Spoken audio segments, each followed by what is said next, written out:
Wa qad ja'ala al-Islam lil ahlakil makanil arfa min inayatihi.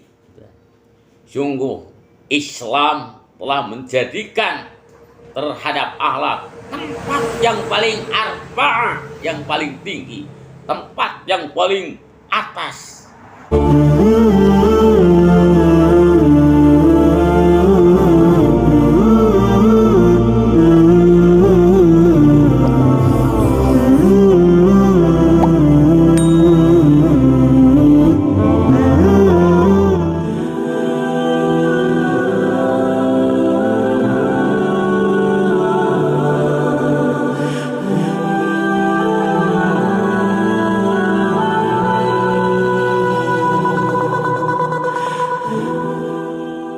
Bismillahirrahmanirrahim.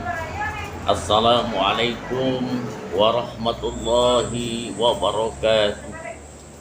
Alhamdulillahi rabbil alamin. Wabihi nasta'inu ala umuri dunya waddin. Wassalatu wassalamu ala asrafil anbiya'i wal mursalin, Sayyidina wa maulana Muhammadin wa ala alihi wa ashabihi ajma'in. Amma ba'd.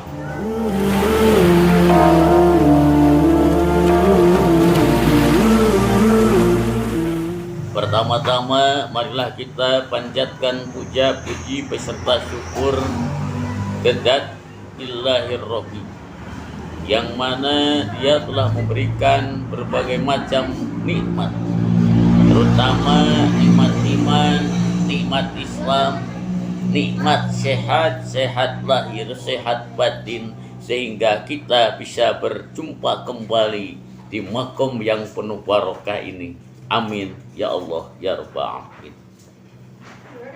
Saudara-saudaraku, sahabat lentera hati yang dirahmati Allah Subhanahu wa taala.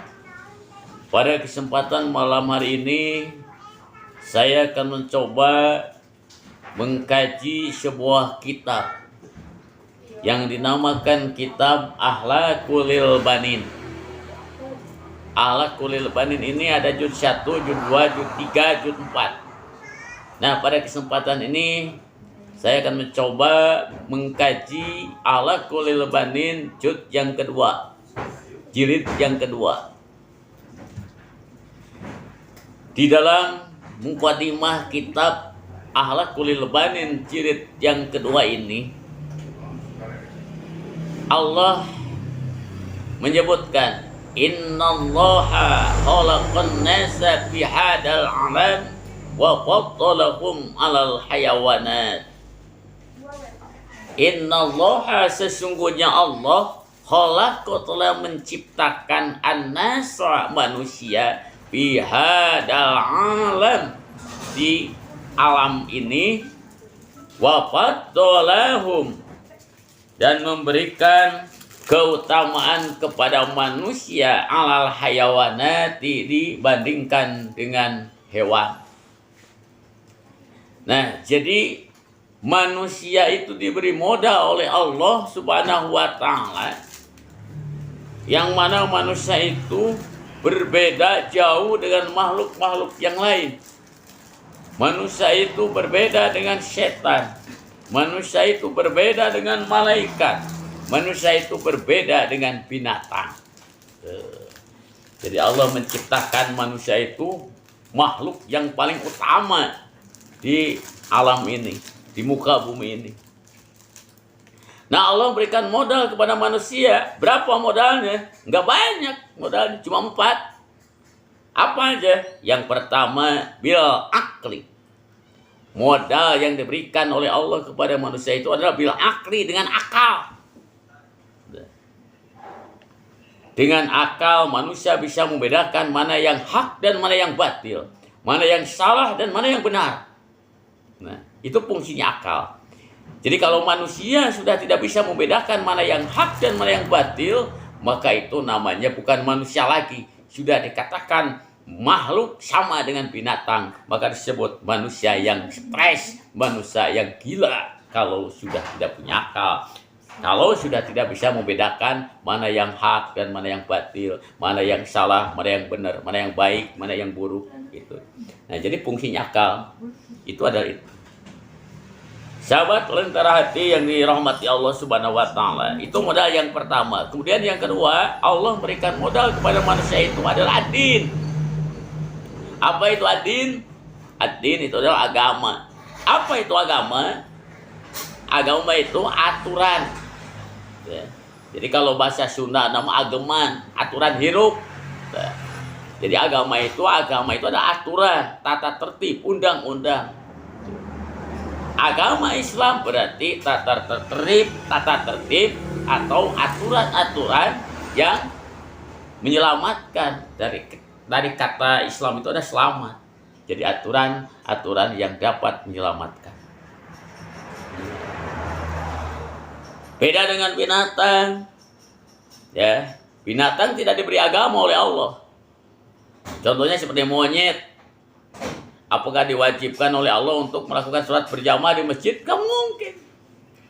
Nah, sekarang kita kembalikan. Kalau manusia gak mau sholat berjamaah, gak mau ke majlis taklim, berarti apa bedanya dengan monyet? Nah itu. Maka agama diberikan kepada manusia. Jadi manusia itu diwajibkan untuk sholat, puasa, zakat, haji, dan sebagainya. Tapi tidak diwajibkan terhadap makhluk-makhluk yang lain seperti binatang. Jadi monyet, emek, domba, kambing, dan sebagainya itu tidak diwajibkan untuk puasa. Tidak diwajibkan untuk berzakat. Tidak diwajibkan untuk ibadah haji dan sebagainya. Apakah ada di Mekah ini kelompok monyet itu sedang umroh? Nggak ada. Kelompok monyet sedang ibadah haji, tawaf? Tidak ada. Jadi agama diberikan kepada manusia. Itu modal yang kedua. Kemudian yang ketiga, manusia diberi modal oleh Allah wal lisani, yaitu dengan lisan. Manusia itu bisa berkomunikasi, bisa ngomong, bisa berbicara, bisa berdialog, dan sebagainya. Nah, jadi kalau dialognya monyet, kita ini nggak tahu. Misalnya monyet pengen makan itu, ngomongnya bagaimana, saya nggak paham. Gitu. Tapi manusia dengan manusia bisa berbicara, berbincang-bincang, berkomunikasi, telepon, dan sebagainya. Nah itu jadi modal yang diberikan oleh Allah kepada manusia. Yang ketiga ada lisan. Kemudian yang keempat, modal yang diberikan oleh Allah kepada manusia itu adalah akhlak, budi pekerti. Nah, jadi akhlak itu tidak diberikan kepada binatang. Contohnya misalnya ada ayam lewat di depan kita, kita sedang duduk, sedang makan, terbang, kena sama hidung kita. Ya gak usah dimarahin, yang namanya juga ayam gak punya akal. Tapi kalau manusia misalnya lewat, sedangkan di depan atau di bawahnya ada manusia yang sedang duduk, ya harus permisi Pak, saya mau lewat. Nah itu akhlak. Tapi kalau tidak permisi, langsung kena hidungnya, enggak permisi, berarti itu sama dengan binatang yang tidak mempunyai akhlak gitu. Nah jadi manusia itu diberi modal oleh Allah itu 4. Pertama adalah akal, yang kedua agama, yang ketiga lisan, dan yang keempat akhlak. Nah dalam kitab Akhlaqul Albani ini akan dijelaskan lebih detail berbagai macam akhlak-akhlak dalam kehidupan sehari-hari yang harus dilakukan oleh manusia gitu. Saudara-saudaraku, sahabat lentera hati yang dirahmati Allah Subhanahu wa taala. Wa qad ja'ala al-Islam lil ahlakil makanil arfa min inayatihi. Sungguh Islam telah menjadikan terhadap akhlak tempat yang paling arfa, yang paling tinggi, tempat yang paling atas. Jadi yang pertama kali itu adalah akhlak dulu. Walaupun kita pinter, walaupun kita ibadah, kalau tidak berakhlak, wah ini apa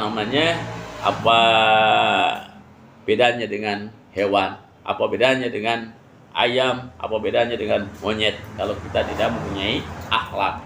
Maka yang pertama kali Rasulullah SAW diutus ke muka bumi itu adalah bu'istu liutamima karimal akhlak. bahwa Rasul diutus ke muka bumi itu adalah untuk menyempurnakan akhlaknya dulu gitu, yang harus dibenahi, akhlaknya dulu yang harus dibenarkan, akhlaknya dulu yang harus diperbaiki. Begitu, saudara-saudaraku, sahabat Lentera Hati dimanapun berada yang dirahmati Allah Subhanahu wa Ta'ala. Jadi kesimpulannya pada kesempatan malam hari ini, bahwa dalam kitab Akhlaqul Banin Allah memberi modal kepada manusia, yaitu 4 modal. Yang pertama akal, yang kedua agama, yang ketiga lisan, dan yang keempat akhlak. Mudah-mudahan ada manfaatnya. Mohon maaf atas segala kekurangan. Wabillahi taufiq wal hidayah. Wassalamualaikum warahmatullahi wabarakatuh.